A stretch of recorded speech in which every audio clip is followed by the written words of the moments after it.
a second that you are, well, being taught the exact mechanics of how to break another human being's arm. Yeah, it's pretty heavy to think about. Right. Or, how to apply pressure to a neck until someone just completely loses consciousness. We are talking about pure, brutal physics here. Levers, fulcrums, chokeholds, all of that. Exactly. It's this very clinical, almost mechanical transfer of knowledge. But what happens when you take that deadly physical capability, right, that profound mechanical power, and you just walk out the door into the world with absolutely no moral compass to guide it? I mean, it becomes a recipe for absolute disaster. You are essentially turning a human being into a loaded weapon and completely removing the safety. Yeah, which is terrifying.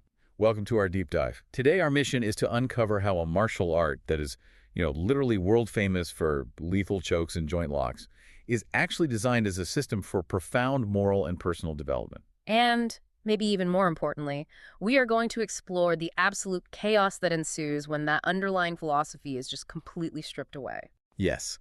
And to do this, we're pulling from a great stack of sources. We've got 2 incredibly detailed video transcripts from the Valente brothers discussing the history and philosophy of Jiu-Jitsu. Plus, there's this really fascinating article from the Self-Defense Academy, COS. It's titled Meet Aaron. Right, the Aaron article is great. It perfectly illustrates everything we're talking about today. Okay, let's unpack this by looking at this guy, Aaron. Aaron is the perfect starting point, really. His story is a modern, real-world case study of what happens when physical techniques are completely divorced from mental discipline. Right, so Aaron starts learning jiu-jitsu, and he brings this raw, intense enthusiasm to it. Yeah. I mean, he's diving into the strikes, the rolls, the chokes, the joint locks. He's just soaking up all this physical knowledge. But he's learning it indiscriminately. Indiscriminately, yeah, that's the exact word the source uses. Because he was treating all of these highly dangerous techniques purely as tools for dominance. There was no deeper meaning for him, no guiding philosophy. He was basically walking onto the mat just to see who he could overpower. And it bleeds directly into his real life, too. This mindset started influencing his behavior completely outside the gym. He started using this new physical confidence to just intimidate people. Yeah, he was mistaking brute force for actual strength. Exactly. What's fascinating here is that this is the fundamental trap. True strength in jiu-jitsu, the traditional understanding of the art lies not in overpowering others, but in controlling oneself. The physical dominance is actually supposed to be secondary to internal mastery. It makes me think of handing a teenager the keys to a Ferrari without ever teaching them the rules of the road. Oh, that's a great way to put it. Right, like you don't teach them what a stop sign is or how to wear a seatbelt or the responsibility of driving through a school zone. You are giving them this magnificent machine capable of unbelievable power, but it's pure power without purpose. Without the rules, a crash isn't just possible. A crash is completely inevitable. Yeah, exactly. But before Aaron completely crashed, he actually experienced a massive intervention.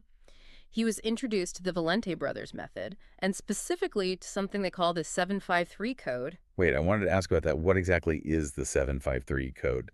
Because honestly, it sounds like a secret vault combination or something. Yeah, it kind of does, but it's essentially a structural philosophy designed to immediately rein in that Ferrari. The 7 represents the 7 virtues of the traditional warrior, things like rectitude, courage, benevolence, respect, honesty, honor, and loyalty. Wow, okay. That's a lot to live up to. It is. And then the 5 refers to 5 keys to a healthy lifestyle. So proper diet, proper rest, proper hygiene, and so on. And finally, the 3 represents 3 states of mind you have to cultivate, like constant awareness and emotional control. So they essentially handed him the driver's manual after he'd already been speeding down the highway. Exactly. And the transformation was just profound. By shifting his focus away from physical dominance and forcing him to adhere to the 753 code, Aaron transformed from a guy using martial arts to bully people into a centered, compassionate person. That's an incredible personal turnaround. Yeah. I mean, the discipline completely rewired his behavior. He really did. But, to carry the Ferrari analogy forward, Aaron's initial crash into negative behavior isn't just a modern anomaly, is it? This isn't just about one guy in a modern gym having an ego trip. Not at all. Aaron is a microcosm of a historical cycle of lost philosophy that has plagued this martial art for over a century. To understand how we get guys like Aaron today, you actually have to trace the lineage all the way back to Japan. Let's go there, because the origins are so different from how we view combat sports today. They really are. The roots of jiu-jitsu begin with the Japanese warrior class, the samurai, And you have to understand the culture of the Edo period to grasp this. Right, because Japan had a very rigid, highly structured society at that time. Exactly. The warriors weren't just muscle, they were the educated elite. They were scholars, administrators, and poets. They considered themselves to be of the absolute highest moral character. So they didn't view fighting as a sport or a hobby.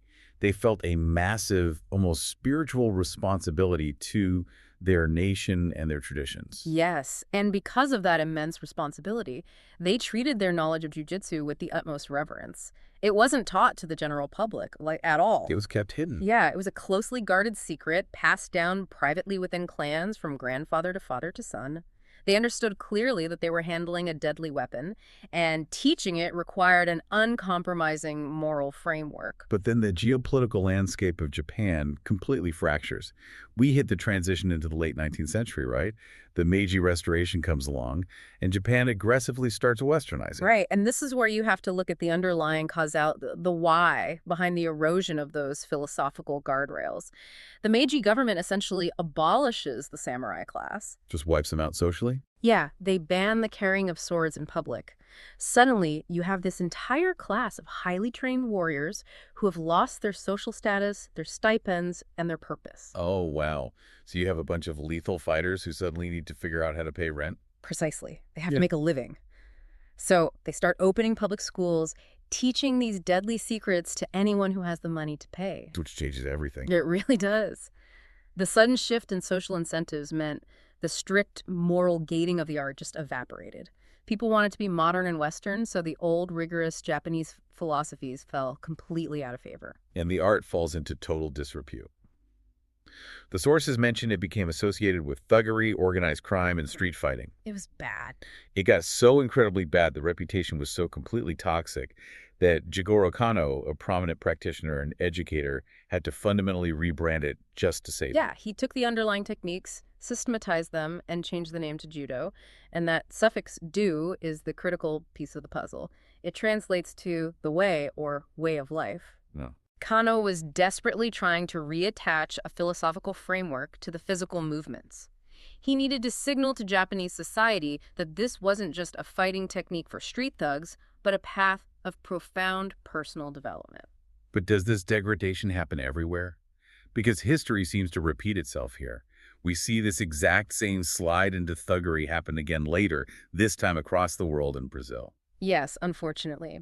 A generation later, Japanese masters traveled to Brazil to teach, and the cycle basically repeated itself. One of the Valenti brothers actually discusses this from his own firsthand experience in the transcript. Right, growing up in Brazil, he witnessed practitioners entirely misusing the art in public. Yeah, he describes going to birthday parties and social events and seeing these jiu-jitsu guys just being completely disrespectful. Treating women poorly, drinking heavily, using drugs, picking fights, acting like cowards in groups, just creating a really toxic atmosphere everywhere they went. It completely ruined the reputation of the martial art in Brazil for years. It's so pervasive that even recently, like in modern times, a mother came into a Valente academy and hesitated to enroll her kids because she explicitly associated Brazilian Jiu-Jitsu with aggression, violence, and bullying. She brought that decades-old negative stigma right through the front door. Exactly. So I have to ask you, Right. why? Is the loss of this philosophy just an unavoidable byproduct of taking a deadly elite secret and offering it up for mass public consumption? It is a profound question. And to answer it, we have to look at exactly how the transition to mass consumption practically stripped those guardrails away. We can see this through the specific history of the pioneers of Brazilian Jiu-Jitsu, the Gracie family. Okay, let's get into the Gracies. Because Grandmaster Carlos Gracie originally learned the art from a Japanese master, Mitsuyo Maeda. So Carlos would have witnessed and practiced all those traditional Japanese customs, the bowing, the formality. He did. But then strategic shifts occurred based on global events. During the 1930s and 40s, World War II breaks out. Japan is an Axis power, aligned with Nazi Germany. Brazil eventually joins the Allies. The Gracie family made a conscious, business-driven decision that they did not want to associate themselves or their academies with Japanese customs during the war. I mean, that makes sense from a public relations standpoint. You don't want to be bowing in a Japanese style when your country's at war with them. So they deliberately dropped traditional formalities, like bowing when entering the mat. That was the first step, stripping away the external markers of the philosophy for optics. The second step was logistical. Grandmaster Carlos and his brother Helio primarily taught their classes privately, one-on-one. Okay, wait, I have to stop you there. If they were teaching privately, behind closed doors, why did they care about public optics so much? And furthermore, if it's just one-on-one, does dropping a formal bow really degrade the entire moral fabric of the art? It's a great pushback. And the truth is, in a purely private setting, it actually doesn't degrade the fabric. It doesn't. No, because when it's just you and your instructor alone in a room, you already have a focused, deeply respectful mentor-mentee dynamic. The sheer intimacy of a one-on-one lesson commands respect. You don't necessarily need strict structural etiquette to keep things under control because the instructor's personal gravity dictates the room. Ah, I see. So the problem wasn't the private lessons. The problem was what happened next. Exactly. The fatal flaw was scaling up. The Gracies wanted to make jiu-jitsu more economically accessible to the public, which meant moving away from exclusive private lessons and transitioning into large group classes. They also started preparing large teams of students for tournaments. And here is where the psychology breaks down. The instructors took the casual, informal vibe that worked perfectly fine in a private one-on-one lesson, and they just copy-pasted it onto a room full of 30 sweating, highly competitive people. Which is exactly how you breed chaos. Think about the psychology of a group dynamic. When you take 30 individuals and teach them highly lethal techniques, joint breaking, choking people unconscious in a disorganized environment that lacks rigid discipline, lacks posture, and tolerates casual or bad language, you are cultivating a profoundly dangerous space. The philosophy didn't just vanish. It was structurally neglected during the scaling process. They removed the cultural guardrails of Japan, relied on the intimacy of private lessons, and then removed the private lessons. Exactly. It's terrifying when you really break down the mechanics of it. You're mass-producing human weapons in a frat house environment. But eventually, the pioneers realized this slide into chaos was happening, and this leads to an absolutely brilliant pivot. They realized they had to do something drastic. Right, they decided they couldn't just casually hope people would behave well. They structurally mandated good character. Yeah. Here's where it gets really interesting. Yes. Grandmaster Helio Gracie recognized the danger of what was happening to the culture. He decided to build philosophy directly into the progression of the art itself, specifically in his professor's diploma grading system. This completely inverts how we view modern sports. I mean, if you ask anyone today how you get a higher rank in a martial art, they'll tell you it's about how well you fight, how perfect your technique is. Of course. But Grandmaster Helio had a list of grading criteria, and physical technique was ranked 9th. 9th out of 10 in his first column of criteria. That is wild to me. It's like sitting down to take a massive final exam in calculus, and getting the right math answer is only worth 10% of your grade. Yeah, exactly. The other 90% of your grade is based on whether you showed your work with integrity, whether you were polite to the teacher, and whether you spent your free time tutoring the kids sitting next to you. In today's world, you win the Olympic gold medal based purely on technique. Nobody asks the Olympic champion if they were polite to the judges. That's a great distinction because in the Olympics, bad technique simply means you lose a medal. In jiu-jitsu, bad character means you become a predator. If you fail the math test, you just fail.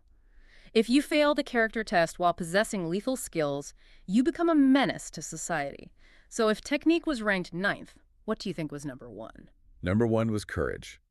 And the sources make it crucial to specify that he didn't just mean the physical courage to step on the mat and fight a guy who was 50 pounds heavier than you. Right. It was much deeper than that. He meant moral courage.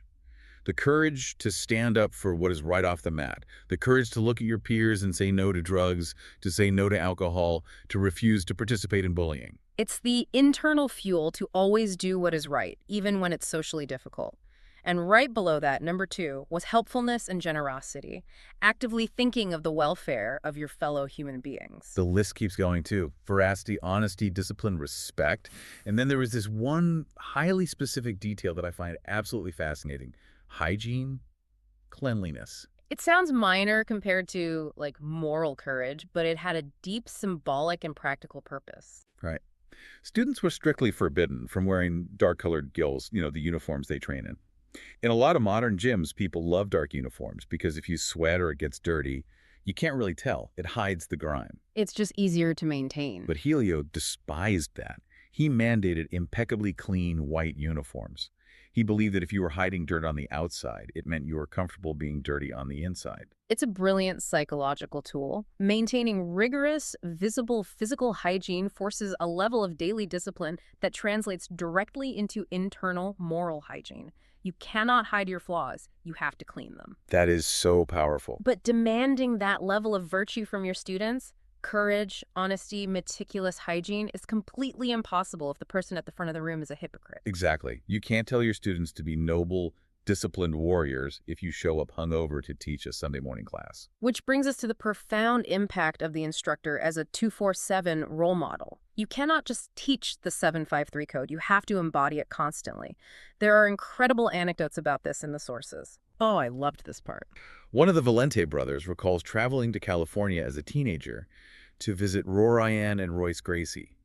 Now, Royce Gracie was a massive figure in the martial arts world, especially after his early dominant victories in the UFC. You would completely expect these famous, dominant fighters living in California to be embracing this wild rock star lifestyle. Right. But the reality was the exact opposite. He walked into their house and opened the refrigerator, no beer, no alcohol whatsoever, no drugs anywhere in their orbit. Instead, he witnessed this atmosphere of almost monastic hyper-healthiness. I love the specific detail where he talks about them sitting around the kitchen having a highly serious, detailed discussion about exactly how ripe a banana needs to be before you eat it to extract the maximum health benefits. Yeah, or analyzing how to perfectly cut a watermelon. These absolute lethal fighters are just geeking out over fruit. It's amazing. It sounds humorous, but it sets an uncompromising standard. Grandmaster Helio explicitly mandated that his instructors avoid all mind-altering substances.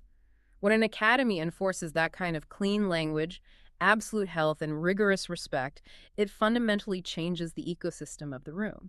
It really acts as a behavioral filter. Think about it.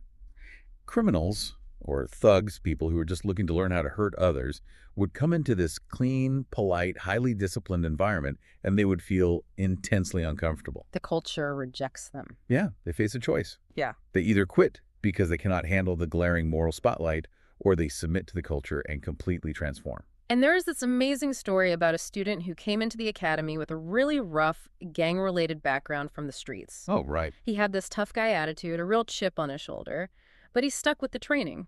And over time, marinating in this environment of respect and clean living, his entire worldview shifted. He actually pulled his instructors aside one day and told them that coming to the Jiu-Jitsu Academy felt like going to church.